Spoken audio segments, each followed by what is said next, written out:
अधिकारों के प्रति जागरूकता फैलाने के उद्देश्य से आज कल्पना चावला पॉलिटेक्निकल कॉलेज में एक विशेष कार्यक्रम का आयोजन किया गया। इस कार्यक्रम में हरियाणा राज्य महिला आयोग की चेयरपर्सन रेणु भाटिया मुख्य अतिथि के तौर पर शामिल हुई। कार्यक्रम की शुरुआत प्रारंभिक रूप से दीप प्रज्वलित कर और स्वागत संबोधन से हुई। कॉलेज प्रबंधन की ओर से आयोग की चेयरपर्सन का स्वागत किया गया। इसके बाद छात्राओं ने महिला सशक्तिकरण से जुड़े सांस्कृतिक कार्यक्रम प्रस्तुत किए। जानकारी देते हुए रेणु भाटिया ने कहा, हरियाणा राज्य महिला आयोग प्रदेश के हर जिले में जाकर इस तरह की जागरूकता कार्यक्रम आयोजित कर रहा है। उनका कहना था कि महिलाओं के अधिकारों, आत्मरक्षा और कानूनी सुरक्षा से जुड़ी जानकारी हर छात्रा तक पहुंचनी चाहिए। उन्होंने कहा कि अगर हम एक जिले में 500 छात्राओं को जागरूक करते हैं तो उनमें से 10 छात्राएं भी इन बातों को गंभीरता से समझकर अपने जीवन में अपनाती है तो उसका मतलब है कि 10 अपराधों को घटा दिया। रेणु भाटिया ने छात्राओं से कहा कि उन्हें अपने अधिकारों के साथ साथ जिम्मेदारियों को भी समझना चाहिए। उन्होंने बाल यौन शोषण, साइबर अपराध, महिलाओं के खिलाफ हिंसा जैसे गंभीर मुद्दों पर बात की। उन्होंने कहा कि महिला आयोग का उद्देश्य केवल शिकायतें सुनना नहीं है, बल्कि समाज में ऐसी घटनाओं को रोकने के लिए जागरूकता फैलाना है। देखिए, महिला आयोग लगभग पूरे हरियाणा के हर जिले में स्कूल, कॉलेजेस, यूनिवर्सिटीज में भ्रमण करके इस तरह के कार्यक्रमों का, सेमिनार्स का आयोजन करता है।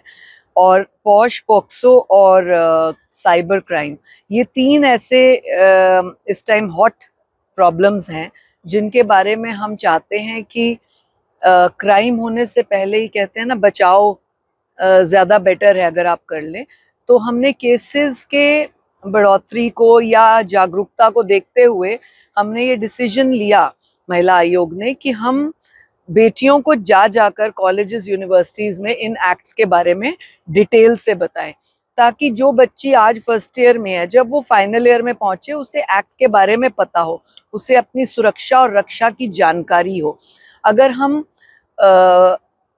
आयोग का ये मानना है, अगर हम 500 भी बच्चियों को एक कॉलेज में बता देते हैं और 10 भी बच्चियां, बड़ा कम रेशो हमने बोला है, 10-15 बच्चियां भी उसको ध्यान रखती हैं, अमल कर लेती हैं, तो एक वक्त ऐसा होगा कि 10 का मतलब 20 क्राइम होने से बचेंगे, 20 परिवार टूटने से बचेंगे, 20 लड़कियों की जिंदगी बर्बाद होने से बचेगी। इस नाते हम हर कॉलेज, यूनिवर्सिटी में जाते हैं और वही हम यहाँ पर भी आए हैं। मैम, बावजूद इसके महिलाओं के साथ जो क्राइम है वो भी बढ़ता जा रहा है, उस पर लगाम देखिए, अगर आप मेरे ज्वाइनिंग के बाद की बात करेंगे, ये मैं दावे के साथ कहती हूँ क्योंकि मैं काम कर रही हूँ और मैं अपने हर केस को माइन्यूटली देखती हूँ। किसी केस पर हमने 2 घंटे भी लगाए हैं और किसी पर हमने 8 और 10 घंटे भी लगाए हैं।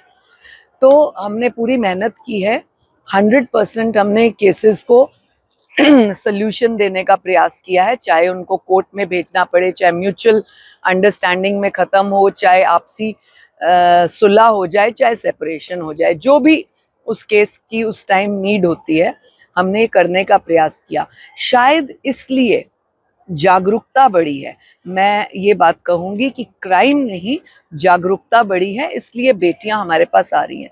मेरी ज्वाइनिंग हुई थी 19 जनवरी 2022 को और हमारे पास 2009, 8, 10, 11, 12, 15 वहाँ तक के भी केसेस आए कई। तो इसलिए मैं ये कहूँगी कि जागरूकता बढ़ी है और वो बहुत अच्छी बात है। आजकल स्कूल में रहेगा, ग्रामीण क्षेत्र में भी रहेगा? ये पूरे क्षेत्रों में है। अभी हमने नूह मेवात में भी रखा है, हमने पिछले दिनों में अंबाला के नारायणगढ़, वो अंबाला में ही है शायद, हाँ, हमने वहां पर भी किया। हमने यमुनानगर के एक ग्रामीण क्षेत्र में किया, उसमें पूर्व MLA सैनी साहब हमारे साथ थे।